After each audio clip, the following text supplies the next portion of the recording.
The Secret Garden. Mary Lennox lived in India, a very warm and bright country, but one very sad day she was sent to England, where her uncle, Lord Craven, lived. She was met at the train station by Mrs. Medlock, who worked for Mary's uncle, and together they travelled to Misselthwaite Manor on a foggy night. The enormous building was dark and spooky, and it felt to Mary as if she were lost on the edge of the moor. Mrs. Medlock, who was the housekeeper of the manor, abruptly left Mary with Martha, the young housemaid. Martha was nice. She brought Mary a good dinner and some warm clothes.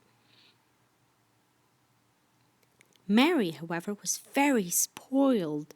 She woke up in the morning and coldly commanded Martha, "Dress me." This was the custom in India.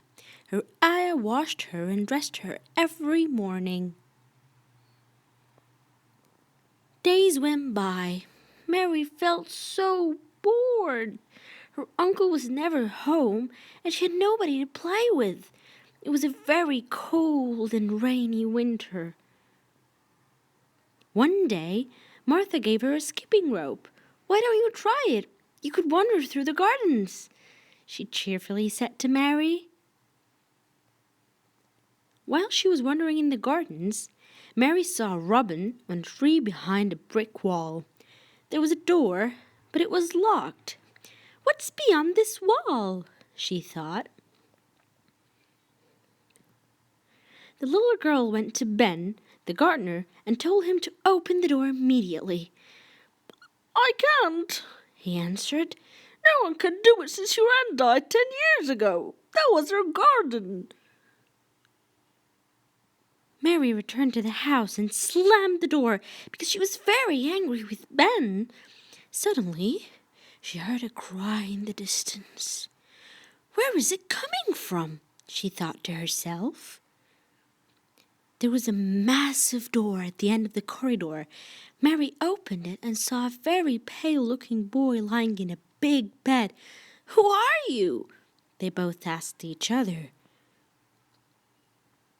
Mary discovered that the boy was her cousin, Colin, her uncle's son.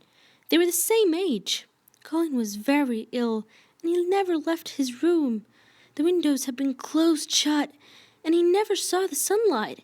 Mary promised to visit him every day. The very next day, while she was in her room, Mary heard a pecking at the window. It was the robin, and he was carrying a key in his beak. "Thank you, little friend," said Mary, smiling. Then she ran to the garden. Mary looked around.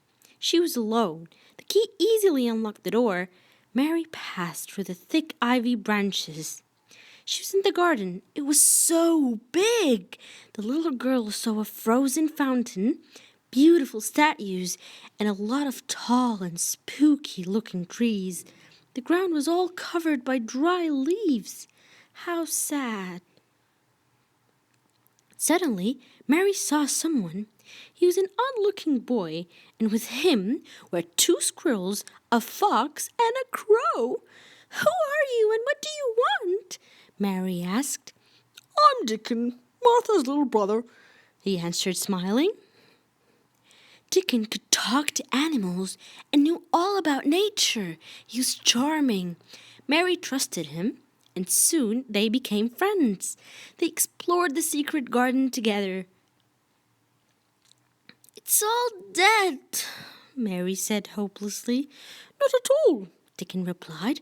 "This garden is as alive as you or me. It will be amazing when the spring will come. The trees, the plants, and the flowers are resting under the snow." Weeks went by so quickly. Every morning, Mary met with Dickon, and they entered the secret garden to plant new seeds and to water the tiny buds. In the evening, she had dinner with her cousin Colin, and she described the garden, which was growing day by day. Spring finally came. The snow melted under the sun. The fresh grass was bright green. The robin and the other birds sang on the branches. Mary decided to take Colin to the secret garden so they might play together. One day, Mary and Colin were secretly outside. Mrs. Medlock would never allow Colin to be out of his room. She thought he was too ill, but he wasn't. The garden was full of sweet smells and melodies. Pink and white roses grew and blossomed everywhere. Colin never felt so happy. Mary and Colin were having such a wonderful time in the garden. They didn't realize that the door to the garden had been left open. When Mrs. Medlock discovered them in the garden, she was furious. But then Lord Craven, who had never seen his son happier and healthier before, finally understood that Colin was fine and that he needed to play outside to feel better. So, together, they all played and laughed in the garden, which was not secret anymore. The end.